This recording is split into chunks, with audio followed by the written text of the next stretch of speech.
Hey, what's up, everyone? So today we're looking at GamesMaster International number 7 from February 1991. This was an RPG mag containing EU lore, really new EU content published in the UK. As far as I know, this is the only version of GamesMaster International that at least I'm aware of that contains any new EU content. There might have been issues that sort of dealt with reviews of existing RPG content, but this is the only one that takes some time to go into a pretty in-depth character study here that provides some interesting insight into the history and really some of the physical attributes and some pretty sort of bizarre out there metaphysical force related attributes of this alien species that they named the Tor-Ohnahmi. I couldn't help but feel the first time I saw this that it looked a little bit like the Gorn, very sort of Star Trek-y, and some of the background here feels pretty otherworldly too, like the type of thing you might actually see on a Star Trek episode. Kind of that early era of EU where sometimes those lines kind of blended, right? You know, how much are we going to sort of remain in the fantasy bucket versus how much we're going to go really deep into sci-fi. This is definitely more in the sci-fi angle, although frankly there are some fantasy elements here that are also really worth exploring. Really interesting character, really interesting background, and you've got to love the attention to detail that the author here, Mark Roberts, is giving to this new character who, as far as he knows, may never see life again in the EU, but he wants to give you, the EU game player, as much to work with as possible. So the history of this species is that I think they live on the planet Tor-Ohnahmi. They're, I think, described as something basically one evolutionary step beyond kind of just like a lizard hive mind collective. They're so force sensitive that they really don't need much. And apparently they haven't advanced technologically all that much either, because as far as they're concerned, the Force gives them everything they need. Why do they need to go out exploring the galaxy? They've got it all, right? They're presumably out there in the Outer Rim, pretty far away, because it takes a while once the Empire is formed to go find them. And according to the lore here, the Empire does, and is actually paradoxically enough, given the Empire's xenophobia, pretty interested in working with them, because they think, hey, if this species is this in tune with the Force, we could probably get something out of them, right? Well, when the Tor-Ohnahmi refuse to play ball with the Empire does the predictable and basically wipes them out. So there's a few that escape, and it's the few remaining Tor-Ohnahmi that we hear the most about. Now, given how force sensitive they are, we learn that when they mourn, something very fascinating manifests inside them that ultimately materializes outside of their body.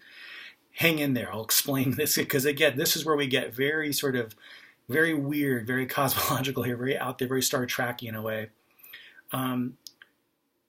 When their entire species died, given how in tune they were, there was such an overwhelming amount of collective mourning that what basically happens is this species, they manifest what I think they call kind of like a dark mirror version of themselves. And so it's like all of the pain and misery manifests itself in this one feeling, and it almost becomes detached from them physically, right?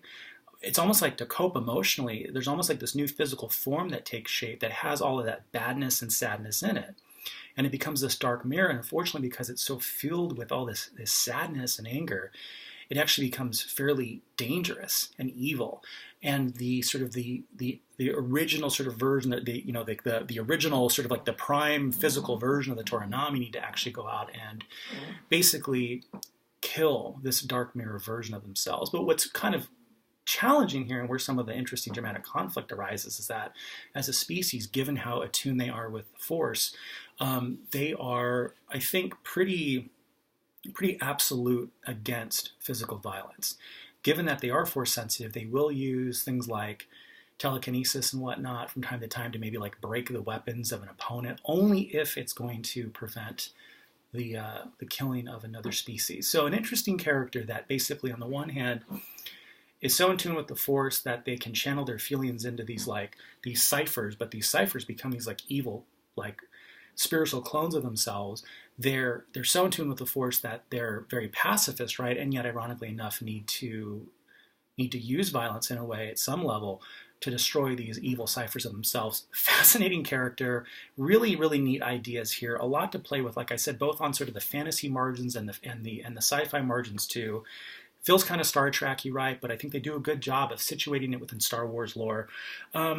What's neat too is they give you just enough stats so that if you want to just use this as a background player character, maybe it's the case that it's someone you encounter at some part in your game, and they're maybe in their dark mirror version of themselves, and you need to battle them really quickly, right? On the other hand, they give enough to allow really anyone to play them as the main character. So they do a really good job of going in depth, both into the lore and the history, but also the relevant stats you would need to play them however you really like. So the Tor-Ohnahmi, as far as I know, they never did make another appearance in the Star Wars universe and the EU, but definitely there's attributes and characteristics here that you can see in various other alien species throughout the EU. So a lot of fun to read. I don't recommend you pick this one up. I mean, is it essential to know? Not necessarily. This one's pretty hard to find anyway, unless you can sort of go back in time to the UK in the early 90s. I mean, I'm pretty sure in the UK and like used shops, book shops and stuff like that, gamer communities and stuff, it's probably easier to find. Pretty hard to find in the US. I actually had to get this over there. So what are you going to do, right? But fortunately, there was only one. There's a large number of UK RPG mags with Star Wars content, which is really exciting for UK audiences, and also means that, in some sense, I like when there's a little bit of a challenge to collect this stuff, because it means, I don't want to get to the end of the road, right? I want there to be just enough of a challenge to kind of keep us interested. I want to keep finding more. I want to keep going, I want to keep visiting magazine stores and peeling back the layers and sort of seeing what pops up. And from time to time, you get a real gem like this. So the Tor-Ohnahmi, who knew they existed, right? Who knew there were species like this that create dark matter versions of themselves that need to be destroyed? But I love it. And it's just part of the wacky world of RPG mags with EU content. All right, I'll see you guys next week. Adios.